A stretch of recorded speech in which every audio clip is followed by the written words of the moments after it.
What's going on, everybody? I am BirdDog John. Thanks for joining us today, and we are going to kick things off here. It is 1 a.m. in Melbourne right now, and that is exactly where I am. Without any further ado, I'd like to welcome Robbie to the show. What's going on, man? All right, let's see. Hey, what's going on, Judson? Hey, thanks for having me. I do much more. We are joined with BirdDog Ian, who is at the Capture Summit over in Atlanta. So how's it going, man? Hot and sweaty. That's the most important question that our team can ask. Why are you needing this camera? Now, I haven't tested this thing since it got here. This is something that I'm really excited that NDI did. That's cool. Obviously, there are lots of flavors here, but this is the 4250 line. And our little friend here. Say hello to my little friend. It's brewing in the back of my throat. Based on the recommendation of Senseless, we're going to give a Java Monster a try. Oh, yeah, Pocky, We dude. got a little Pocky, and I have been putting this off for an age. Oh, I'm so excited for you. There is a Snacks on Stream mystery box brought to you by my Snacks on Stream manager, Brayton. What's going on, Bugsy? There you go. What's going on? Balu, good to see you, man. What's going on, NetHab? Hey, what's going on, Judson? And hey, Kevin, good to see you, man. What's going on, Jeremy? How are you? Thanks for jumping on. Oh, it's all good.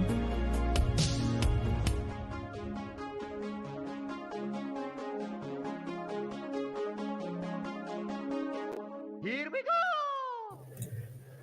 What's going on, everybody? I am BirdDog John. What is happening? Thank you so much for joining us today on this beautiful Tuesday, November the 1st, here in Auburn Hills. And wherever you are, welcome. Thanks for jumping on. And I'm looking forward to having a chat with you and seeing what's going on in your world. That light is wrong. That light is wrong. It is too blue. I'm gonna have to fix that because I just realized it now that it doesn't look right on my screen. So hang on here. Give me 2 seconds. Ooh, let's put up this old school one. This one. That's old school right there.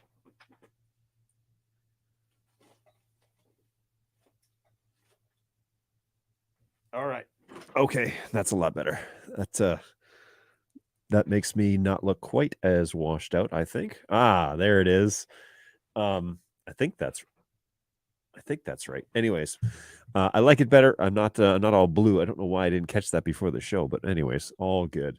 What is going on, everybody? Thank you for jumping on. What's going on, GoWeb? Good to see you again. Thanks for hanging out with us again today. Appreciate that. What time is it in India right now? I'm curious. I can look it up. Don't worry. I can Google it. Time in India. It is 8:30 p.m. on November 1st over there. So thanks for hanging around for us this evening. Let's get this party started. This is probably because I was a little bit late. So how's it going, Jeremy? Good to see you. I will actually just realize that I haven't even checked the stream. There it is. Okay, cool. So it seems to be lined up just fine. Background music is back. Is it? No, it should not be back. I do it because I want to cut the show up into like clips and whatever, but the starting music is still there, but it's been there the whole time. Music isn't playing, right? VLC isn't running. It shouldn't be. If you're hearing music, Balu, you need to go and visit the doctor. It's a video. I feel like I'm in this video more than anyone but John. It's true, NetApp. You are. I'm going to cut this up and put this in the next intro. So there you go. You'll be in the next one too, maybe. We'll see. I feel so honored to make the intro, as you should. Yes, you're the last guy that I talk about in community there on that. So pretty great. Good stuff. Yes. NetHab is BirdDog famous. The lip sync is fixed. Good. I have a report on that, by the way. GoWeb says 8:30. I have a report on that. An interesting thing that I found out with vMix, and I think I've at least learned how to troubleshoot it, but I'm not 100% sure whether or not it's like the real deal. But anyways, I'll talk about that in a minute. But first, Dylan actually has a question. Hey, any info on new 4K quad firmware? It's been giving us lots of issues lately, and the only beta from January is and only the beta from January is available online. I do have a beta that I can get you. Hit us up at help@birddog.tv. It is a beta. It's not complete. The final firmware, no, I do not have an announcement for that.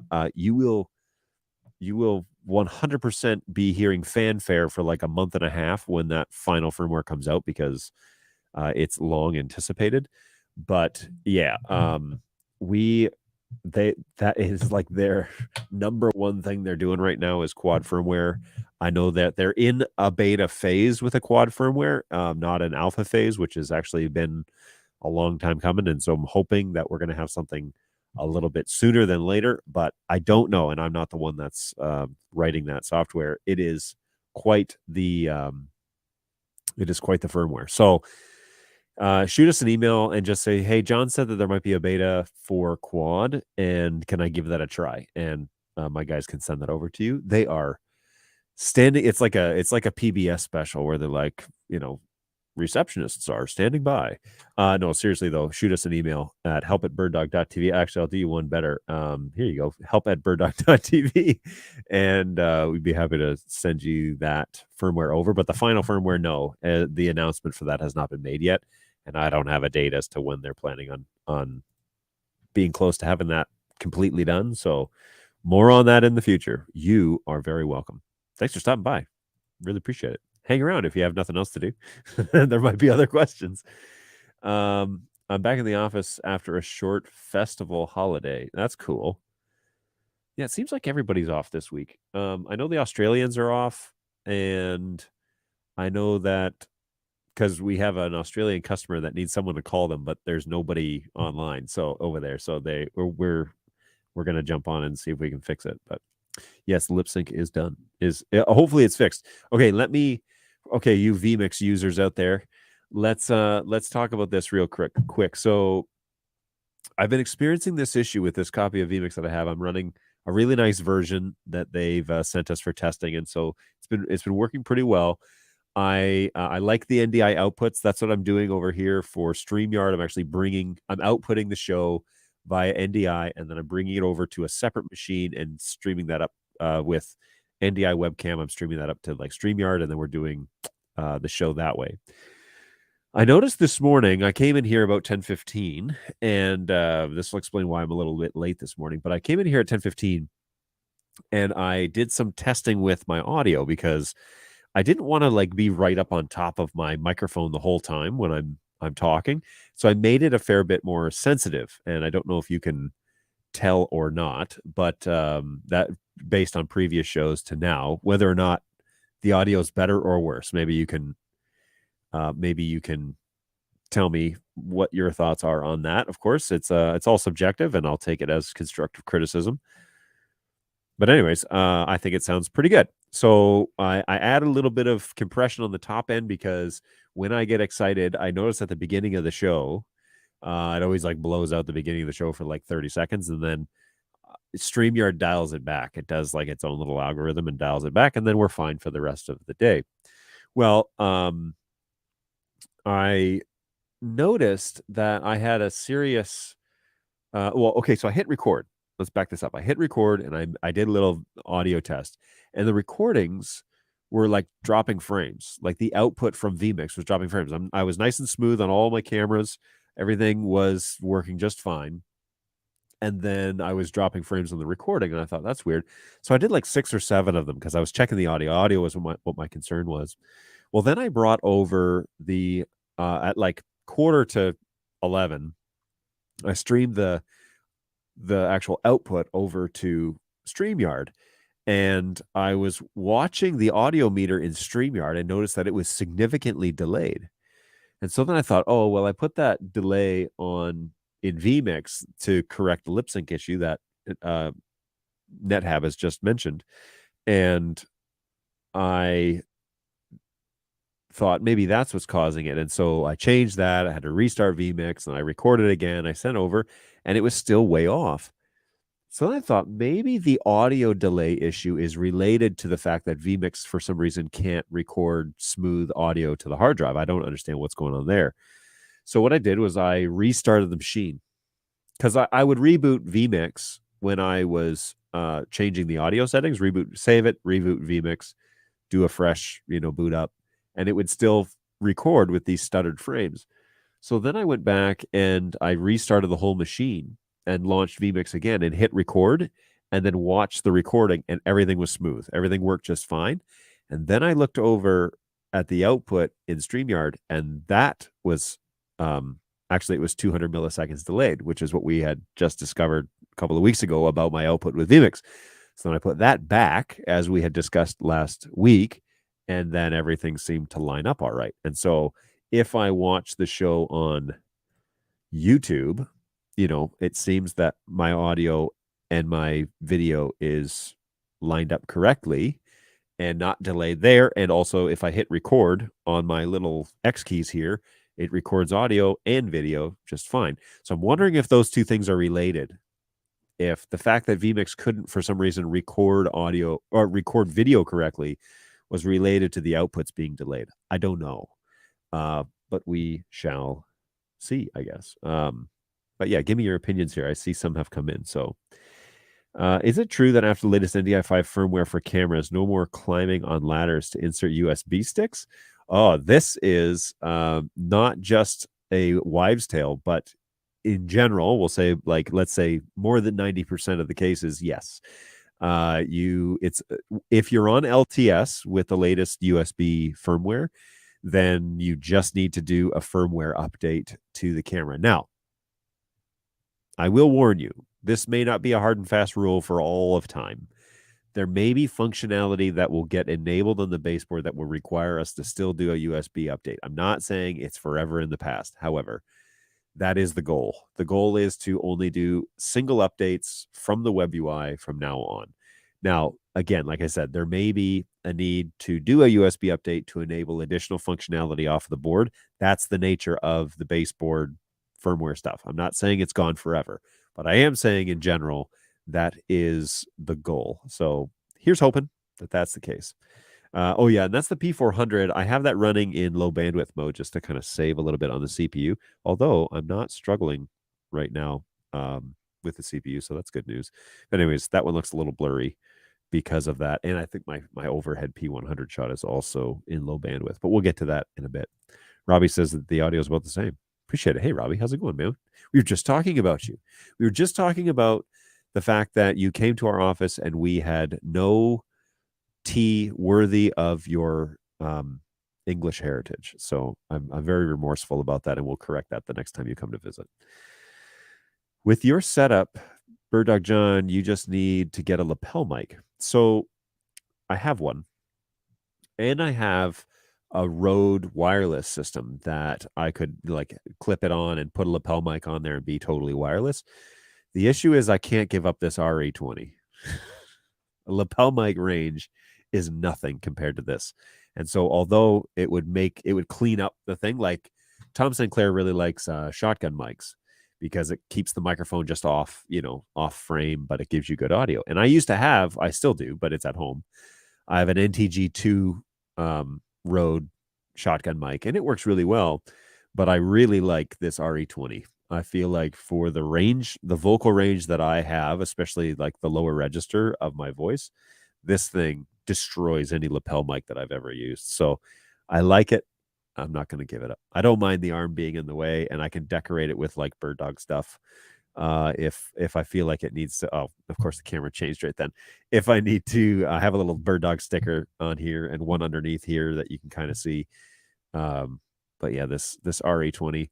Now, I didn't go with the traditional RE20, and it's like a camo-ish, it's like a desert. It's like a desert gray. It's like a tan color. That's the original. This one is the one that's painted black, and I love it. If you can tell, black is kind of like my ongoing theme. So I'm kind of colorless in my studio scheme, but other than the green light and the blue light, everything else is everything else is dark. So anyways, that's all good. My hair light is on today. So you guys can be proud of me that I remember to turn that on. I'm not a sound expert, but the audio is good. Well, and whatever StreamYard's doing to the audio and whatever YouTube is doing to the audio, I don't know. But we're also doing like videos. So I'm also recording a bunch of videos for tutorials and training and a bunch of other, like an education module. And so this thing, like I can capture high quality audio and then use them in the videos so that they'll be as good as I can get them for now. And of course you can always improve, and we'll do that one day. Anyway, great. Oh, I'm glad you guys can hear the audio just well enough. Certainly outputting enough inside of vMix, but like I said, I do have a compressor on, and so if I get a little too excited, that compressor should kick on, and then we won't blow your ears out when you're listening to the show. So John is trying to fit in with all those cool kid Twitch streamers, which only use Shure SM7Bs or EVRE20s. Well, to be fair, so it was a toss up between the SM7B and the RE20. That was the path I was going to go down. And I don't necessarily I like the SM7B. I used it at NAB, and what I used it particularly, the reason why I picked that microphone, well, I really wanted to use that microphone there, is because I wanted the ambient of the show floor, but I didn't necessarily want to pick up the words being said on the show floor, right? Like I didn't want to hear other people's conversations, which this one would do because it rejects a lot of the proximity effect that you get when you get close to a microphone. And so with the SM7B, you get right up on that thing, and it's like this ASMR, like if you wear headphones, it's like this really weird proximity effect that goes on, which is kind of the point. Like it's a podcasting microphone, but it also does a lot of it's really great for recording vocals and instruments and a bunch of other things. It's a good rounded microphone, but it really shines for a lot of these video podcasters and podcast studios and whatever, where guys get right up on it and it rejects a lot of the other sound in the room, and it just captures. Joe Rogan uses them, for example. So I just try not to throw his name out because people have varying differing opinions on Joe Rogan. and you make friends and enemies real fast by talking about him. So the RE20, however, is great because that actually actively rejects the proximity effect.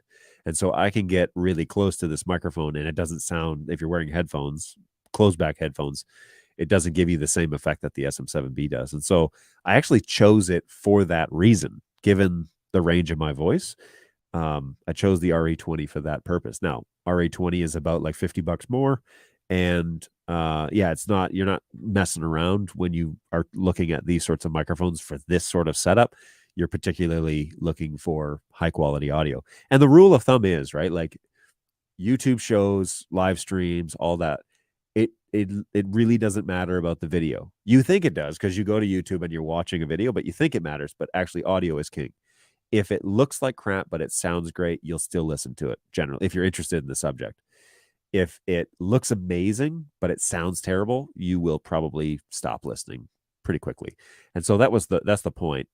Always do the audio stuff first, make sure that that's up to speed, and we're always tweaking it and changing it a little bit, but audio is king, man. So yeah, get the audio right and then do the video stuff afterwards, which is irony because we're in the video game. That's what we do. So but when you're in my situation in a studio like this, yeah, audio is the point, because if it sounds terrible, people aren't going to hang around long enough to hear the content that you have to share. So there's that. Also, I had my Snacks on Stream manager, my traditional one, Brayton, was out of the office for an extra hour this morning. He had to take care of something.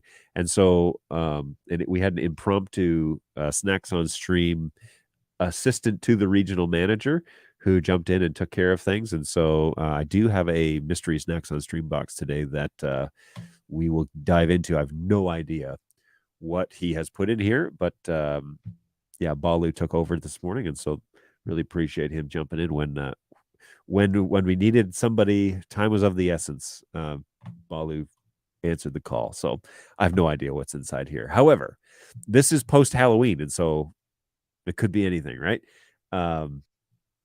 Watch it just be like some dry Korean ramen, spicy Korean ramen with no liquid and just like sprinkled over it, and I've got to eat it just straight up.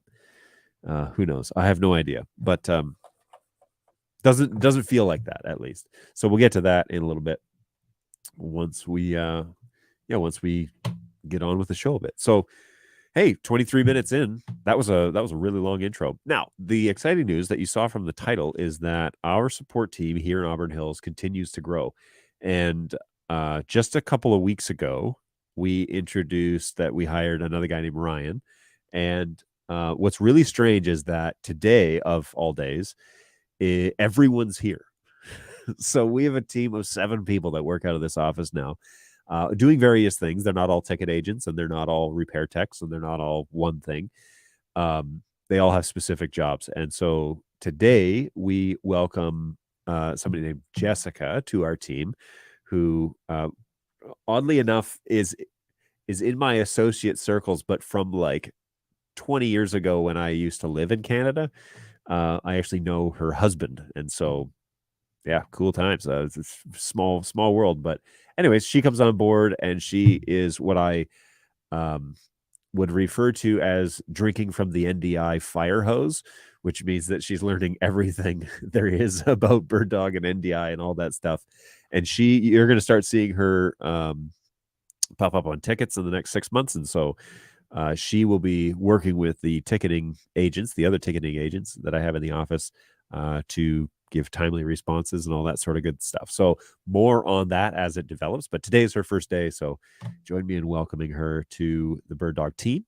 And it's pretty exciting that she's here. And like I said, we've had like 3 weeks where people have been in and out of the office, either sick or honeymoons, or I don't know, a bunch of reasons why. And today, all 7 of us are here, and so it is very strange. Actually, Brayton had said it's going to be super strange that there's been 3 of us in the office, varying 3 of us in the office for the past 3 weeks, and then one day all 7 of us are going to be here, and today is that day. So I'm excited. It's a big sigh of relief because help has arrived, and yeah, we're going to be able to increase our service capacity to a level that we haven't been able to do in over a year. And so this is a fulfillment of what we had back in the day. Some of you guys remember BirdDog Tim. You remember Dave has been around on the show every once in a while. He has since moved to QA in Australia, and so he still works with us directly, but he's like a mediator between engineering and support and a bunch of other pieces. And so Dave is still around. He's still technically on the team, but he runs in his own department, and I'm happy for him. He's a great ticket agent, and so I was frustrated to leave to lose him, but he's still with us and doing good stuff over there in Australia. So NetHap says it's a box full of Nickelodeon GAC colored ramen. Oh, gross. Which is kind of like the BirdDog green color, if I'm not mistaken, is it not? Yeah, that would be sick. It sounds like it's dry, and so here's hoping that it's some sort of something that I will tolerate eating here on the show. I have a requirement where in a conference room with 12 people capacity, I want to use a P120 as a USB camera for Zoom conferences. What type of audio system do you recommend for such use cases? Interesting question. This must we could throw this out to like our installers and whatever, because BirdDog doesn't really have like a recommended conference room style microphone. However, there are some interesting things that have hit the market recently that seem to be like lockstep with like Zoom rooms and stuff like that. So there's a couple of options. The ones that I've seen are the insertable panels that you can put in the ceiling. And I think Shure and Sennheiser maybe make one or the other. I'm gonna Google that.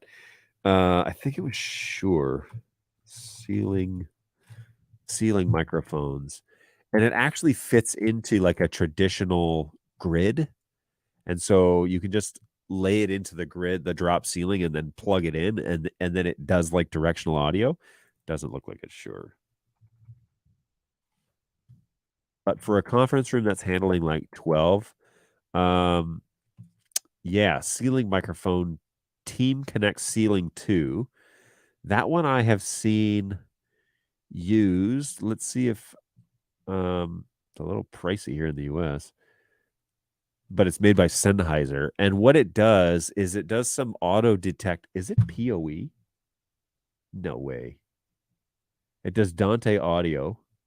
That's nice. Let's see what other ports it has on here. Looks like it has audio out, network based. It's not PoE. See, this one, I feel like this isn't the one that I was looking at. Let me do one more quick little search here. Because it was like a panel, and I was like, that's really slick. It's really like flat. Maybe it's JBL. Is it JBL?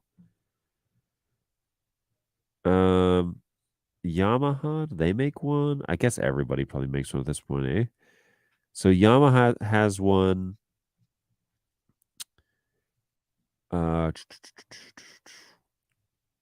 Audio Technica has one. Significantly cheaper than the Sennheiser one, like half the price. Who knows how great it is, but and then they have these like ones that like hang down like a chandelier. That's a little strange. I'm sure it would if you purposefully built the room to do that, that would be all right. But anyway, BirdDog doesn't have one specifically for this purpose, and so I would definitely be interested in knowing what people are using because if you know if people have success with them, it depends too, like how you plan to integrate it, right? Because if you're going back to a computer, so here's an idea. You have a 120 and it plugs in via USB, and that goes back to the computer as your video source.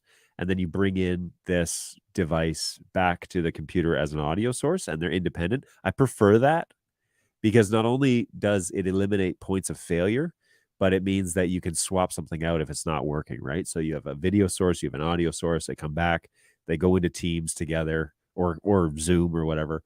They go into Teams as individual sources, but then you can marry them up inside the software, and that would be good. I would be interested to see some real world tests on those ceiling microphones that do like spatial directional audio. I know it's bizarre, but they have a whole bunch of microphones inside of them, and then when somebody's talking, the thing kind of figures out which microphone is closest and turns that one up and then does some active rejection with the other ones. Be curious to see like how that really goes, and if it's practical in terms of it's feasible, it actually works, it gives good audio results. Like Zoom, when we were at NAB, we were doing some stuff with using a P4K and then using Zoom rooms to like chop up so that you had individual pictures of people, but all on the same piece of glass. It was bizarre. I couldn't believe that they could do it, but Zoom was showcasing this at NAB, where you could have three people standing in front of a camera, and it would create three different videos for Zoom, so you could use them independently. I thought that was really cool because then when somebody's talking, it could switch to that person, and it was using some algorithms to bring that person to the forefront when they spoke, and then when other people spoke, it would swap them out. So it was a really cool like way of doing that. It's using less cameras and more AI to achieve the same goal than if you had one camera per person in the room. So yeah, it's a really, really neat idea. Both Shure and Sennheiser make one. I have a demo from the Yamaha T for YVC 330 today, but it's a USB system again to eliminate audio sync. I wanted to pass it to the camera directly. That doesn't mean that you're not going to have audio sync issues. So you may get better results. I mean, you could test it, but the video and the audio may not be lined up when you enter the camera. There's no way to really sync it in the camera. So you could bring them across as a single source, but there's no guarantee that they'll be synced. So you'll probably need again, for versatility's sake, you may want to consider the YVC option. I don't know.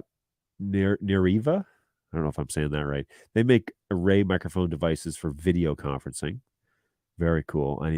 I'll give them a Google. What's going on, Michael? How are you, man? It's good to see you. Thanks for jumping on the stream today. Appreciate that.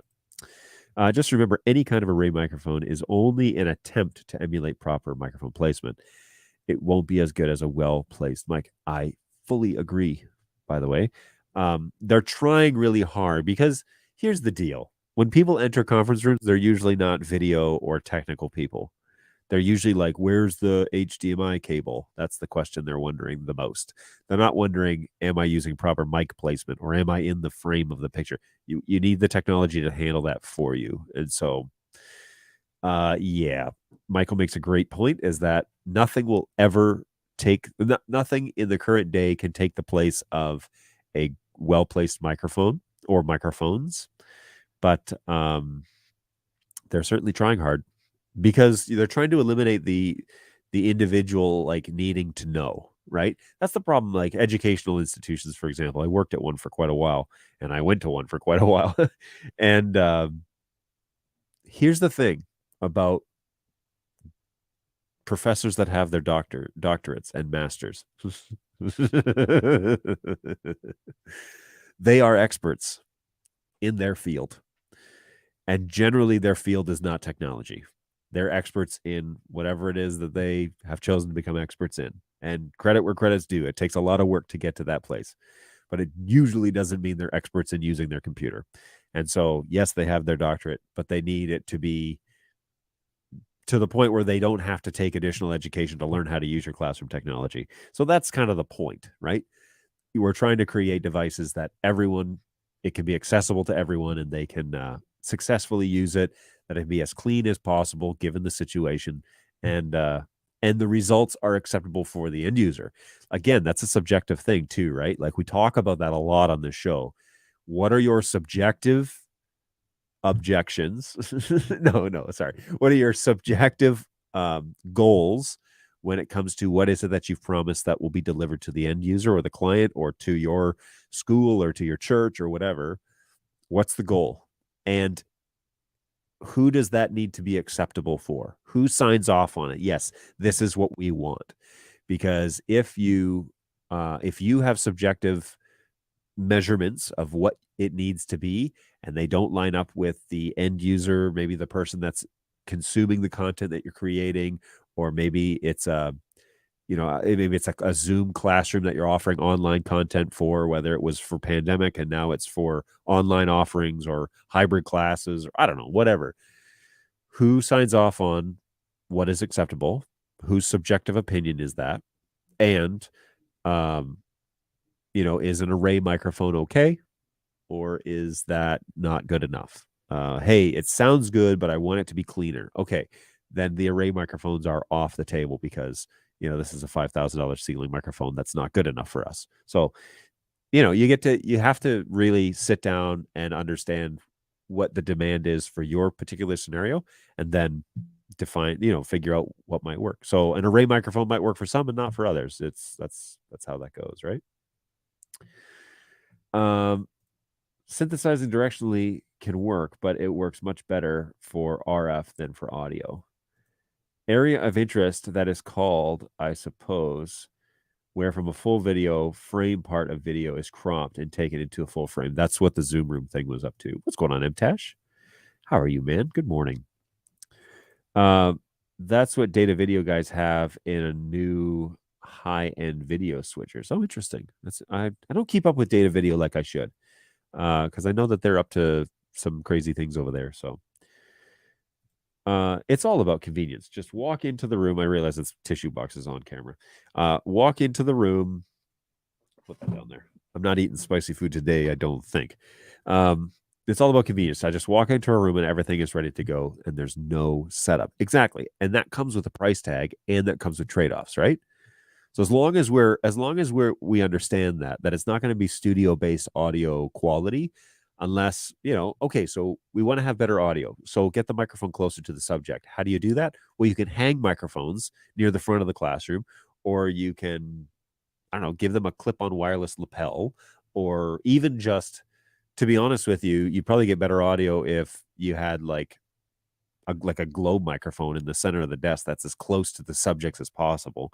But it's all about convenience and what trade-offs are acceptable for you. So there's all sorts of that good stuff. Thanks, Nightbot. Thanks for reminding us about BirdDog Cloud. By the way, I should change that because Cloud 3 is out in beta right now. So cool stuff. Cloud 3 coming to a cloud service near you.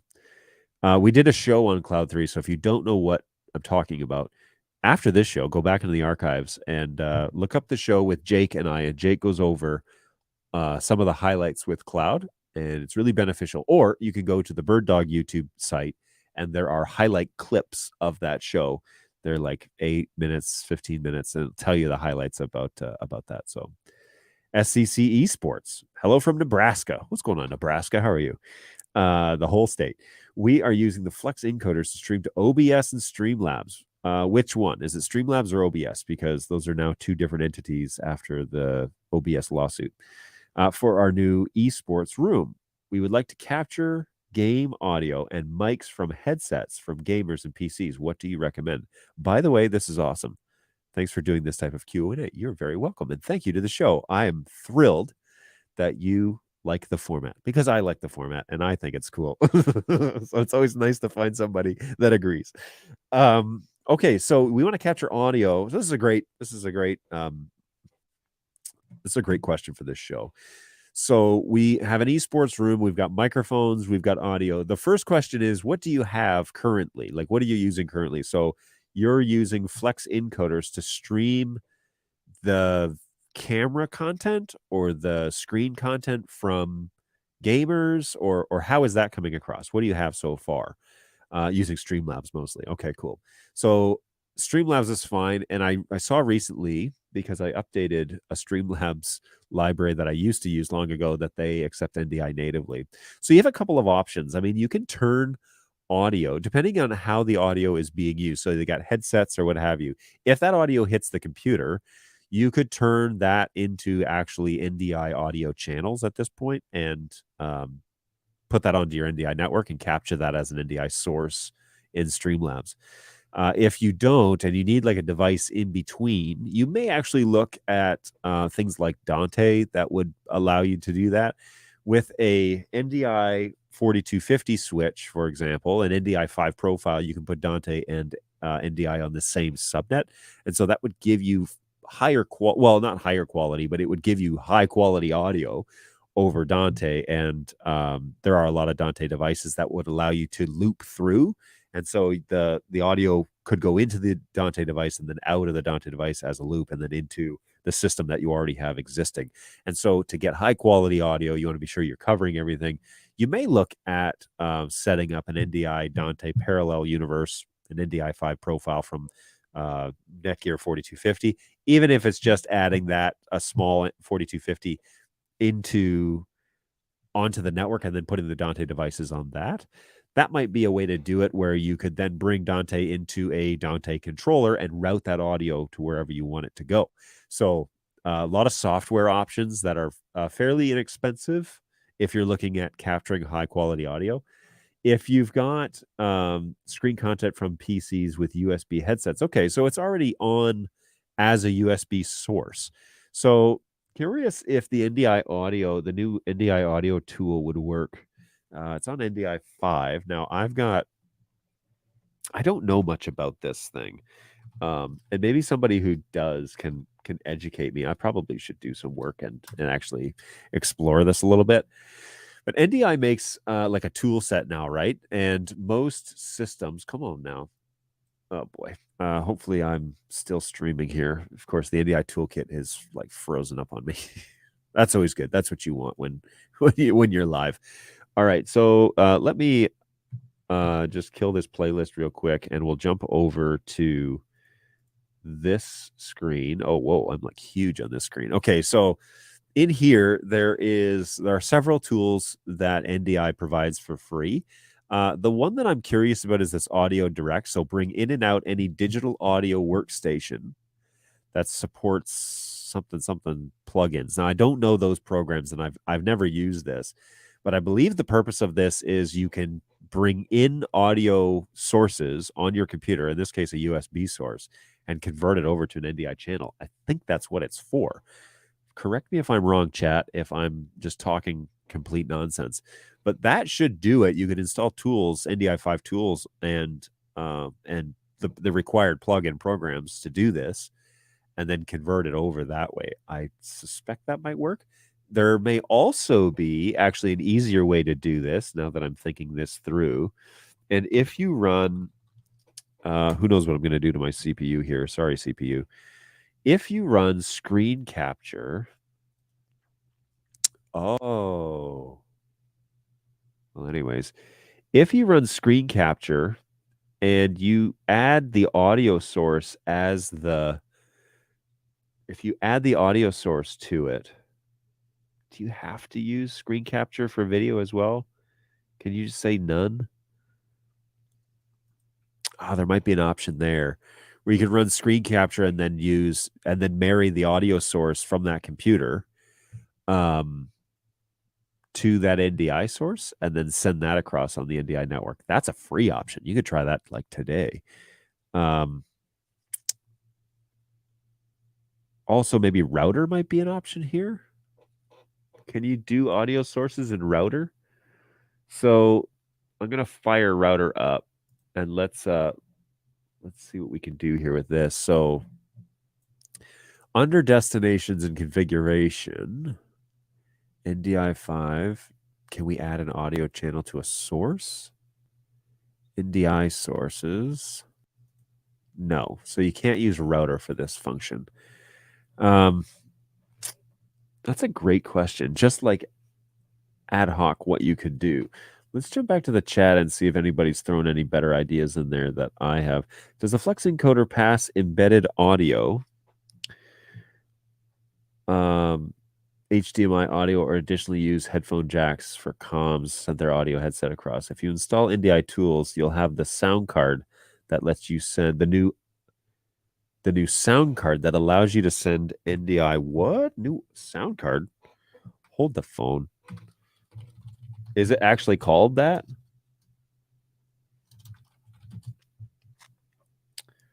Hang on one second. Let me open up my NDI tools. NDI tools. Where do you access this sound card option? I would like to know, because that sounds amazing. Yeah, let me know, NetHab, where you find that. VST plugins are like Waves type plugins. Pretty much any DAW supports VST. VST3 is a plugin for DAW. vMix supports VST plugins. Boom. Ian Foster, what's going on, BirdDog Ian? How are you, man? There's something in the SDK which allows audio ISO devices to be used as NDI inputs. I haven't played with it yet, but I think Jake has. Well, where's Jake when we need him? It's a tool called Loopback that could work for routing audio in that way you're trying to do. So right now we use the NVIDIA audio to HDMI, but we lose the headset audio even when not running screen capture. Yo, we just tested out the NDI 5 on V200 at work today. The new web UI is awesome. I love that. Thank you so much for saying that, man. Or lady. Your handle does not indicate one way or the other. Yo, thank you. Appreciate you, human, for saying that. No, that's great. I'm glad you're enjoying that new web UI. I agree. It's way nicer than NDI 4, the LTS version. It's just it's more like customer focused, which I really like a lot. So thank you for saying something. That I will pass that up to the designers. They will also appreciate that. I haven't tried the Loopback yet. Black Hole is a free tool that does similar and is not as custom as Loopback. Click on your volume control and select Output Devices. We can tell BirdDog John is a video guy, not audio. It's true. I haven't played around with the audio stuff too much. Although, I mean, audio guy is a wide statement, because I actually do some like live audio stuff on the side. But anyways, that's not for this show. Mr. Human. Got you. Thanks for joining the show. Appreciate it. So if we open up our devices, I got a lot on here. Well, my device list doesn't actually show that. But anyways, I would be very interested to know about this this NDI sound card idea. Good stuff. Good stuff. So yeah, you definitely have some options, and I know that NDI is dabbling in the audio world. I wonder if we're going to hear more about that in the very near future, like by mid next year, if there'll be more talk about NDI audio, because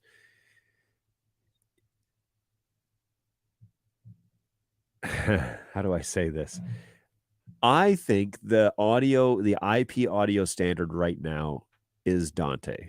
if I was just to say like based on my assessment of the horizon and landscape, that is where I would go with this. Okay, so Dante is basically the audio IP standard when it comes to like sending audio around.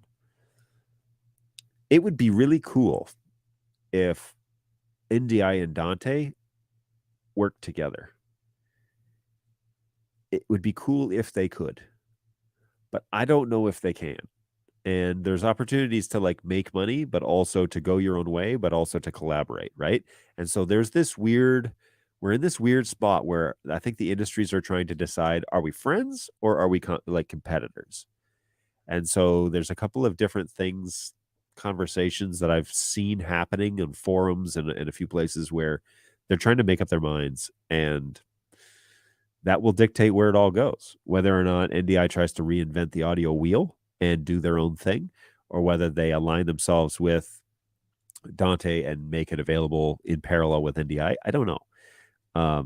Yeah, we shall see what happens, but I would very interested to see, because that will dictate what happens. I mean, NDI already has audio channels built in, just not as many as Dante does, but doesn't mean that can't be figured out.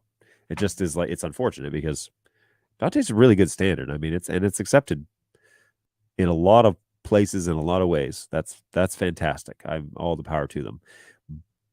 I just it would be great if it was easy to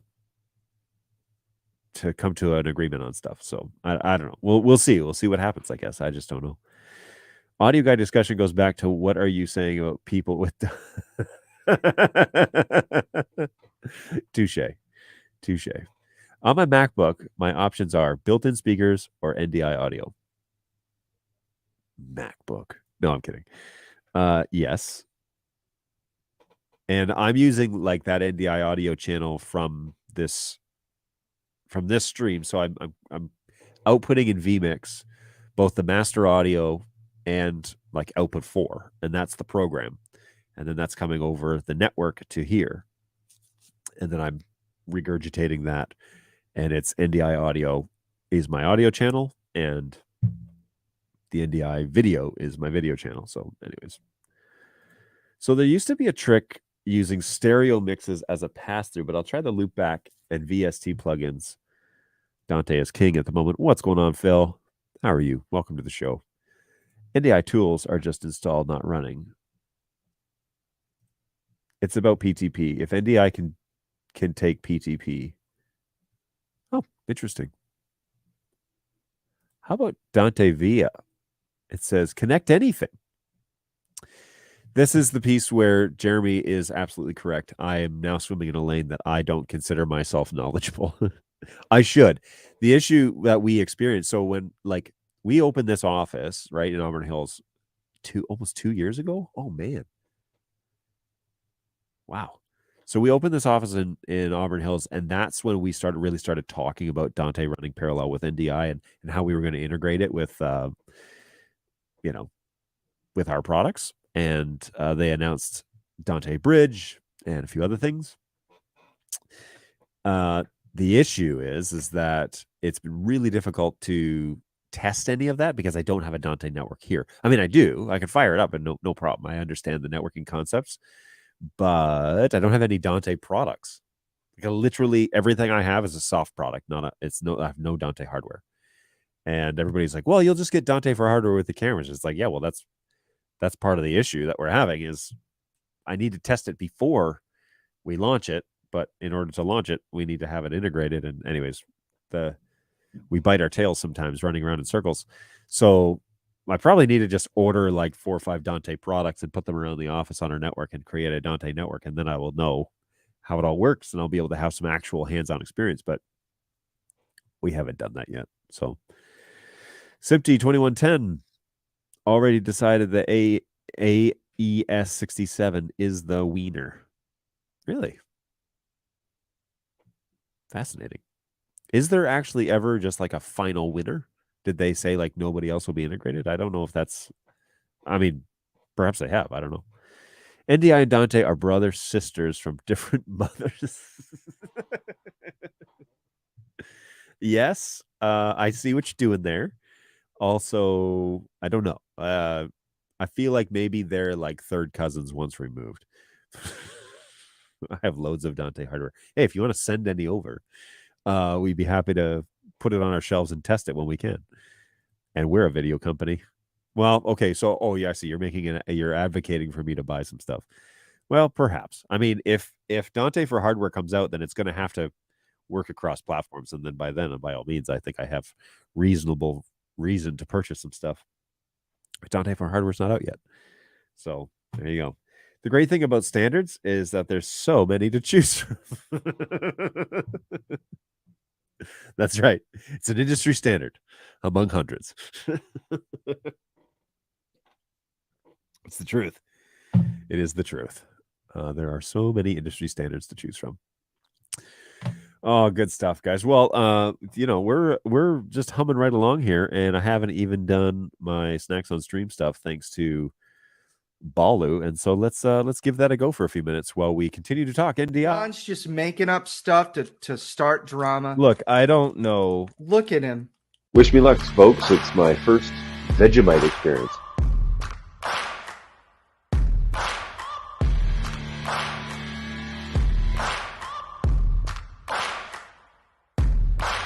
Final, this is like cheese flavor or something. It doesn't really look too appetizing.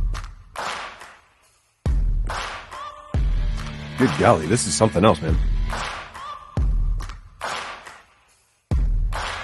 Here's the thing about Pop Rocks, and I don't know if I'm the only one like this. Pop Rocks have always been a social experience for me. I did not think that is what you were going to say. That's hilarious. That is awful. Oh, gosh, that's so bad. Jeez. Holy smokes, man.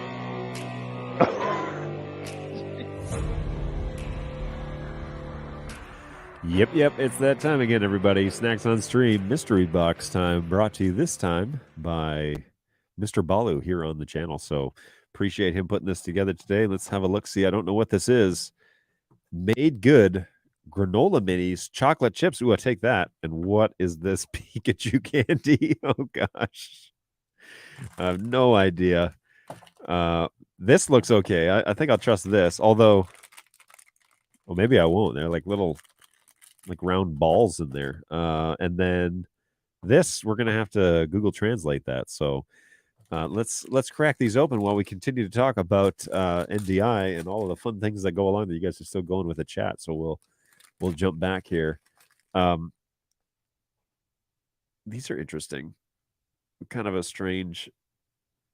It is literally a chocolate chip granola mini. So, all right. It's kind of like, I want to know why they're sticking together, right? What is the binder in this food? Huh. It's not bad though. It is made good. Made good or made well?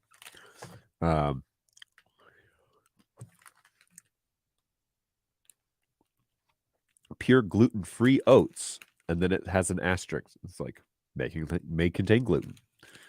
Are they gluten-free? Free from allergens, peanuts, dairy, wheat and gluten, sesame, tree nuts, eggs, soy, and fish. Oh, there's no fish or shellfish in the Made Good mini granola snacks. All right, well, I'll take that. That's all right. They are pretty good. Will I lose tally if I have an HDMI to SDI converter in between the switcher and the P120? Are you controlling it via NDI from your video switcher? Because if so, yes. The tally information travels over the NDI channel. So if you're not bringing the NDI into the video switcher, then it won't be able to receive the tally data. Just get the AVIO Dante to USB. Yeah, actually, we've looked at that at this channel. I should definitely get that. That's a great idea. You are a unique and special snowflake, just like everyone else. You're a unique and special snowflake in the pile of snow. It's $100. Yeah, so we've looked at that. I should definitely grab that. That's a great idea. Camera, flex out, HDMI to SDI converter to switcher. So yeah, it definitely needs to go from NDI to camera in some way directly. Okay. If you want to come out of the camera into a flex out via HDMI and then go into your channel that way, but the video switcher needs to be connected to it, at least see the NDI stream so that I can send the metadata to that unit. But yes, you would lose the tally if you didn't go directly to the camera. Hey, looks like Love Crunch. I don't know what that is. But perhaps, I don't know. Granola bars for kids who don't want to bite their own food. Did you just call me a child? Pretty sure you did. Yeah. It is I like this because it seems like good portion control. You know, like when you buy a bag of granola and then you just lift it up like a funnel into your mouth and it just all slides down. I cannot stop if I buy granola in that form. It just is I'm eating that whole bag, and it's probably not the greatest thing to do. But this seems like a good idea, and then you can just keep it to the just to those. So made good. I'll go with that. I'd recommend that. Now, this Pikachu, this is questionable at best, and oh boy. There's 0 English on this wrapper, which means that I have no idea what it is so far. So we're gonna get out our little Google Translate here. Let's take a quick picture and see what we can find out. Camera. Whoops. All right. Nice and up close. Pardon? What did that say? Did that say pot monster? Hold on. Hang on. What did that say? Wait. What? This is so confusing. Does it say show original text? Okay, so it's not seeing that whole word. Maybe I'm too close. Let's back out and hope for something better than that. So it's definitely, it looks like it's gum. It says Pokemon gum. Here's the real deal. So this is a fuzzy camera. Sorry, everybody. So it just says Pokemon. What about this word? I want to know what that is. Those are not English words. Let's try this one more time. Pom Pom Star. Pokemon Gum Cola.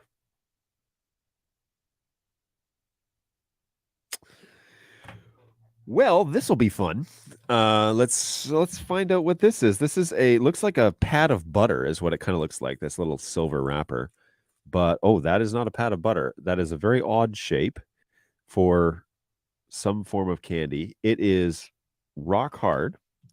We'll just put this over here. I don't know what, maybe you're supposed to like break it in half like you're supposed to eat, but that what fun would that be?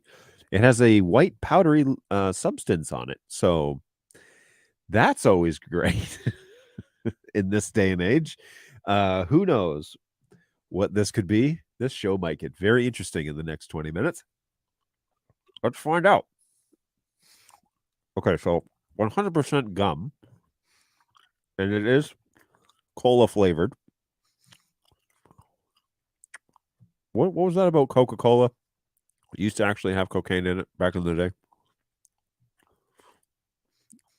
Oh, dear. All right. This gum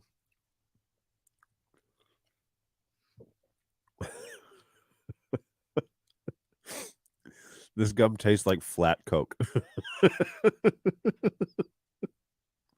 Like it's flavored as Coke, but it definitely doesn't taste very good.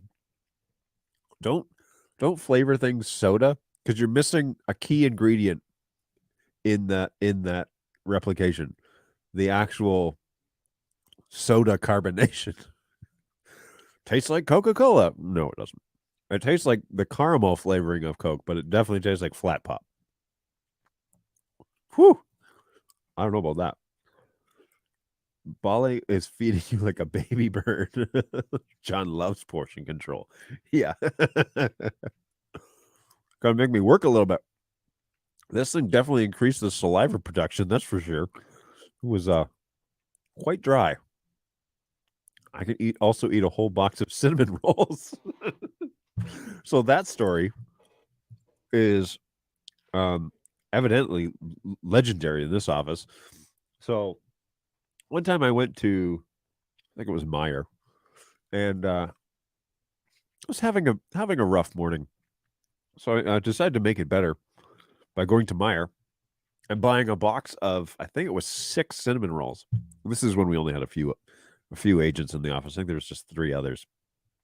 Anyways, I ate one of them on the way home, and I ate another one when I got to the office. And Senseless walked into the office, and I was like, "Oh yeah, you guys can have these. I bought these at Meyer." And he's like, "There's 2 missing." And I was like, "Yeah." And he's like, "Who else had one?" And I was like, "No, these were not. By the way, these are not like cinnamon rolls. These were like these like massive." Yeah. So, anyways, after my diabetic nap, pretty sure they were still here the next day, so proceeded to eat them. Anyways, yes, I can eat. I shouldn't have unlimited access to like pastry items. Let's put it that way. It's not good for me. I saw Pikachu in the park playing football. Wait, was this on Halloween or was this on Pokemon Go? Because both are options this time of year, right? It's like Pop Rocks. Pokemon equals Pocket Monster. Oh, touche. It's a social experience. Oh man. Oh, all right. I'm gonna give up this this gum. That was fun, and now it's done. That's what I tell my kids. Well, that was fun, and now it's done. It looks like there was maybe like a fortune in there as well. So we're gonna just put that off to the side so that when I switch back to this overhead shot, you don't see used gum. But hey, these granola minis, not too bad. Not too bad. All right, GoWeb wants us to get back on topic. So let's go ahead and do that. Do we have plans to discuss hardware, software-based setup options for NDI in this session? I don't have plans. And you asked for that, didn't you? So that's what we're going to set Thursday's show on. Hardware, software options for NDI. Let's. I'll plan to do that. I'll even write it down for you just so that it actually happens after the show. So specifically, do you have plans to discuss? What do you want to specifically cover there, GoWeb? Because there are tons of ways to actually skin the cat. I mean, we could go down several rabbit holes there, but I can give you a couple that I have done, and I'll walk you through this setup, which I've done in the past, which has evolved over time. But I can walk you through also like the bare bones that I think is acceptable for an NDI setup when you're doing a very small production, a couple of cameras, maybe a couple of encoders, and then we can talk about like an expansive one where money is no limit and you have a customer that wants the best of the best, and we can go down that road as well. So we could definitely talk about that. But is that what you're looking for, or are you looking for something else? Because I want to be sure that we're topical and that we're answering the question for you. But yeah, we can definitely do that. And let's plan on Thursday's show. Oh yeah, and I'm hoping to have some guests on in a week on Tuesday. More on that on Thursday if it kind of pans out. So hang tight. Oh yeah, and Zoomtopia is underway next week as well. And so I'm going to see if I can pull at least Jake aside to join the show and maybe someone else. We'll see. We'll see what happens. I don't know. No promises. I can't promise, but it might be a lot of fun too. So here's hoping. He's like an old manual well pump. You just need to keep working him up to it. Give me a scenario. It was like Thursday. Better late than not at all. Currently updating P100s and 200s, and then noticed you're live. What's going on, Sherman?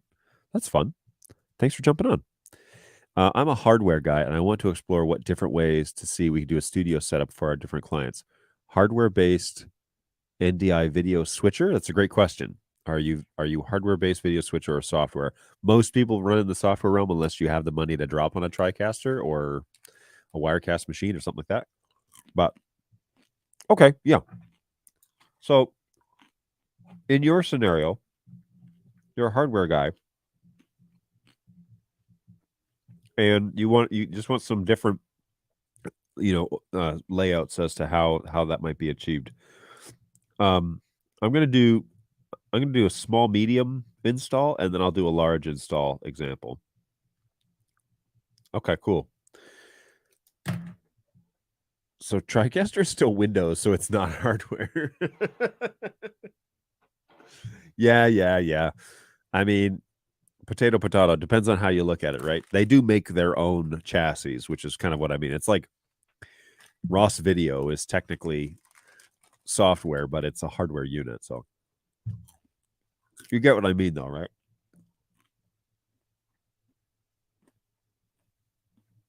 I had Brayton told me before I went into the show that I should take one piece of candy per minute from the candy bag that's in the lobby, and try and consume one piece per hour. That would definitely send me into a diabetic coma. But I did think about it. Anyways, this is a better way to do this post Halloween. Happy Halloween, everybody! If you're a fan or if you celebrate Halloween at all, that was last night. If you missed it, it's November 1st. Welcome to November. Jeez, where did this year go? Like, we're approaching Christmas, y'all. Like, Christmas. I put up Christmas lights on my house this weekend because it was warm out. First of all, it was like 60 degrees. But I put them up, realized how many more I needed, and I'll finish that this week. But the Christmas lights are up in Michigan. They're not on, but they're up. So I'm not going to get into when you should turn them on. That's up for you and yours alone to decide. But mine are already currently going up. Before Halloween, they went up. So yeah, it's the year is coming to a close quickly. So brace yourselves. This is the Thanksgiving month. So that means that there's a week of football and gluttony, and the offices are closed around the United States. So just heads up, in 3 weeks that'll be happening. But 3 or 4 weeks, one way or the other. But anyways, this is Thanksgiving, and then Christmas is next, and then New Year's is next, and this whole 2 months is kind of a busy time of year and not really work busy. So everybody hang on. Good stuff. Same with Wirecast gear. It's true. Using a Blackmagic SDI Extreme ISO in my setup, video traveling from mesh of BirdDog cameras, flex ins and outs. Okay. That gives me something to go on. I have a P100 that's been having issues for a while now, and I just noticed that a new Bird UI, that the camera is connected 100 megs, but with the same cable and port, the other two P100s are running at 1000 megs. Ideas. Can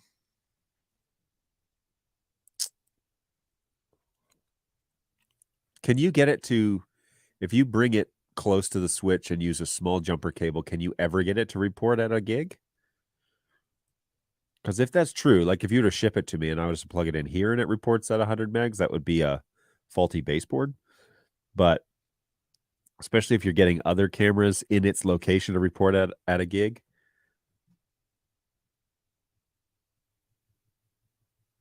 That's interesting. It may just need to be like, you may just need a re-image on that camera and not, it may not be a problem. It just may have like a corrupt boot sequence or something. It may be pretty standard. Sherman, if you want, shoot us a ticket, and my guys can coordinate getting that over here, and we'll give it a test and figure out what's going on. How old is the camera? That would be the next guess. Let me know when a real FPGA NDI switcher comes out. Yeah, there's nothing yet, right? 100 megs would make sense, but why I drop frames? That can, yeah, absolutely. But there may be something else going on too. So we need to probably have a quick look. I have a 3-foot cable, swapping the same cable between 3 cameras. Check the pins on the NIC card. Are they all straight? Like, I wonder if it's just a damaged NIC card or something like that.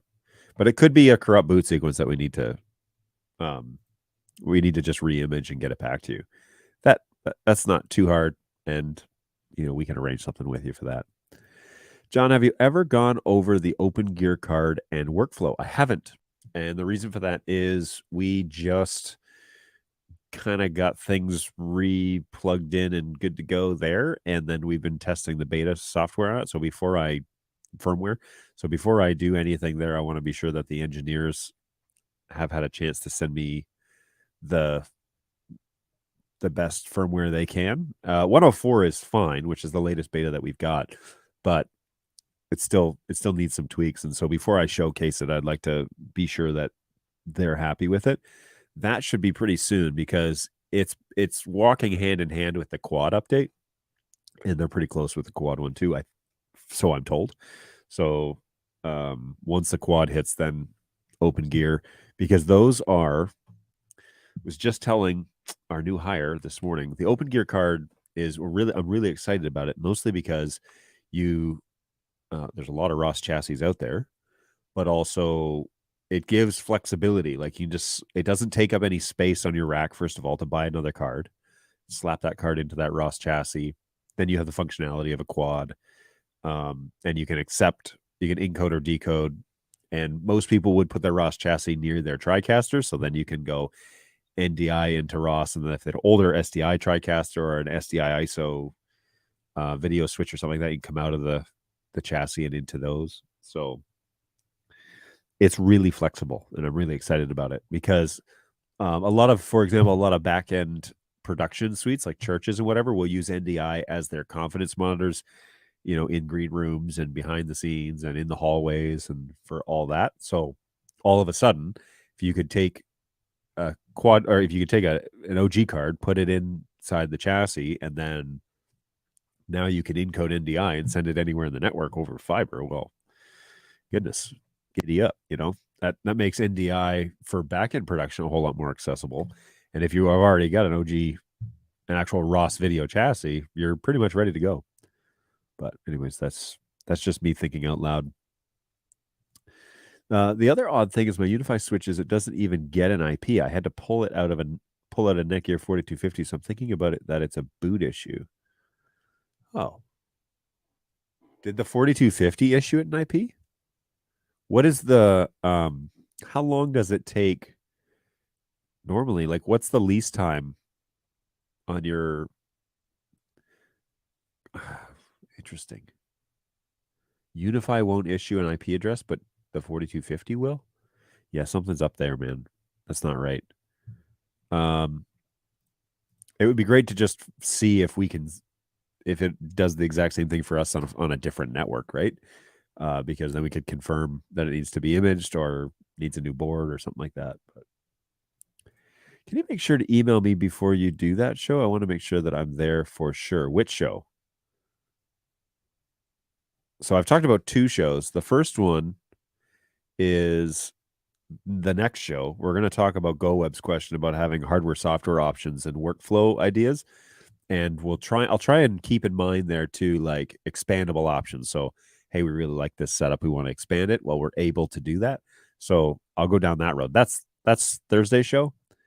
The next one, though, is about installers. And Jeremy, maybe I should have you on, where I want to talk to some people about networks and what have you. And so we're going to do something special on Tuesday, I'm hoping, but also talk to some guys at Zoomtopia. So let me know which ones you're talking about.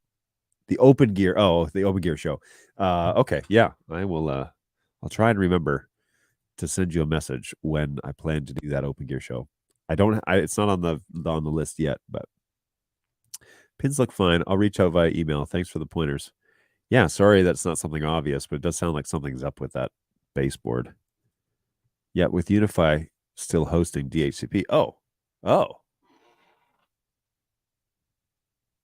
Hang on. So Unify is hosting your DHCP, you plug in a 4250 as a layer 2 switch, and it gets an IP when you plug it into the 4250, but it doesn't when you plug it into Unify?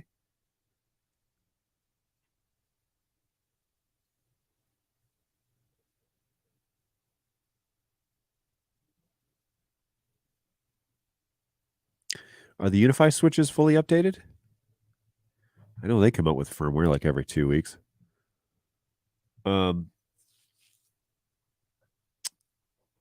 Yeah, check those switches.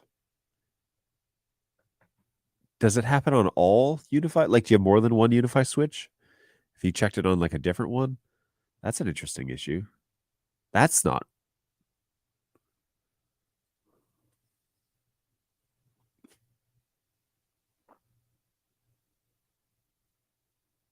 Interesting. Yeah, that's very interesting. How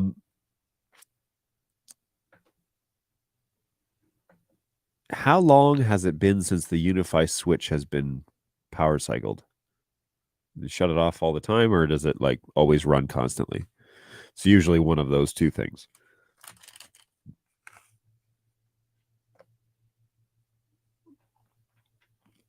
Last one. Maybe we should call these pretty good. They're good. They're pretty good. They're made good, which should be made well. But anyway, that's fine. You can call yourself whatever you want. I don't mind. But they are nut free, and they're gluten free, and surprisingly not taste free. They're actually pretty good. So, would eat again. Thanks for that, Balu. Appreciate it. Doesn't make sense to me. Gen 1 and Gen 2 Unify no-go, but added a 4250 using the same VLAN as Unify, and it gets an IP. Unify all up to date, but it's been on for weeks. That's strange, though, because like the request shouldn't... The request should be delivered at the same speed regardless of the switch it's plugged into, because the switches aren't the one that's... It's the DHCP server that's having the issue. That's so weird. I wonder if the Unify switch is like backed up. It sounds like maybe it's like its cache is full or something like that. Like that's interesting. Like the DHCP, if you like rebooted the gateway, would that really screw things up if you did that? This is odd. I'm drinking water. That doesn't happen very often, does it? If you want to have a good web-based option to make a plan diagram for setups, H2R Gear is a good choice. It's from a good friend, John Barker. H2R Gear. I'll have to Google them. See what they have here.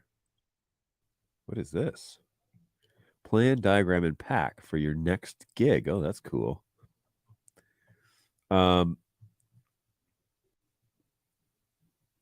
Why would you pay? 2 active plans, 10 active plans. Oh, you can't export. Oh, okay, this is kind of cool. All right, we'll check this out. I'll bookmark that. And see what we can come up with. Very cool.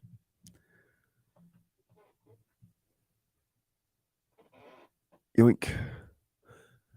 It's a home system, so I can reboot it and try. Second on the H2R Gear for quick and easy line drawings. Sweet. All right.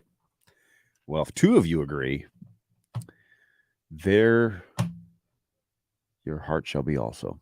All right, folks, it is almost 12:30. I probably need to pack it in. Hey, join us on Thursday, because on Thursday we are going to talk about GoWeb's idea of hardware and software ideas. I should probably have a sales guy on, to be honest with you. Maybe I should have Jake or CJ come on too, or Ian, and talk through, common hardware, software, small, medium, large install ideas as to kind of how I see it, things that I've done, installs that I've been a part of, and then we can kind of go from there. Now, obviously, the sky's the limits. You know, you can go down a bunch of rabbit holes with this. So we'll try and keep it focused a little bit, and then and yeah, we'll see what we can come up with.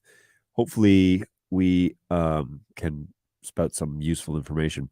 Also, do not forget that if you have a question between now and Thursday at 11, hit us up at help@birddog.tv. I have agents now, not just senseless, who are learning and training and doing all that sort of good stuff. It's going to be a few months until they're like up and running independently, but I now have multiple agents answering tickets, and that's very exciting because it's been, well, I don't know, like 8 months since we had more than one. And so I know Senseless is breathing a sigh of relief, but also so am I, because when he's sick, then the whole office has to basically do his job. That's it's a good and bad problem to have.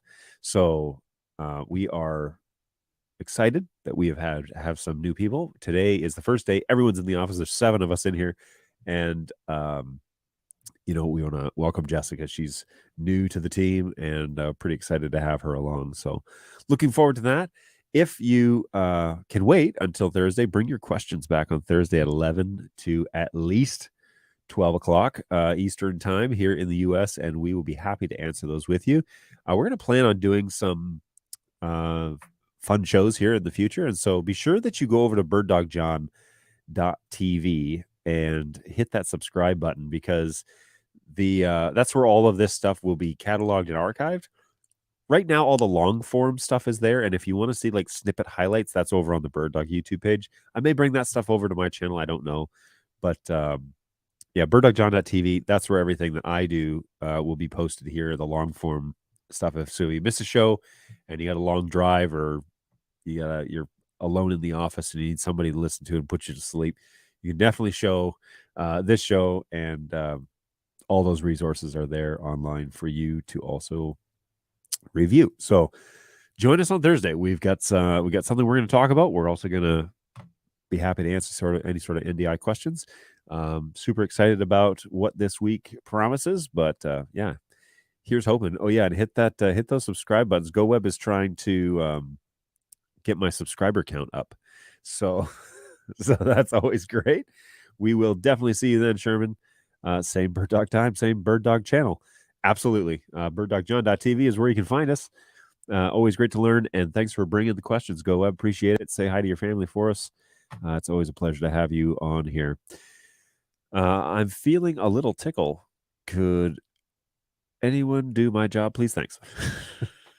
We got to be careful, because we've never had this many people working in this office before, and so if one person gets sick, then we may all go down. So, so we got to be careful. But I think we'll be all right. Pretty excited, pretty happy to be back in action. Everybody's in the office, so we can all get on with making your lives easier coming forward. So take care of yourselves. Be good to each other. We will see you in a couple of days. Reach out to us at help if you need something. But in the meantime, have a great couple of days. We'll see you on Thursday. Cheers, guys. Bye.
Kids, you tried your best, and you failed miserably.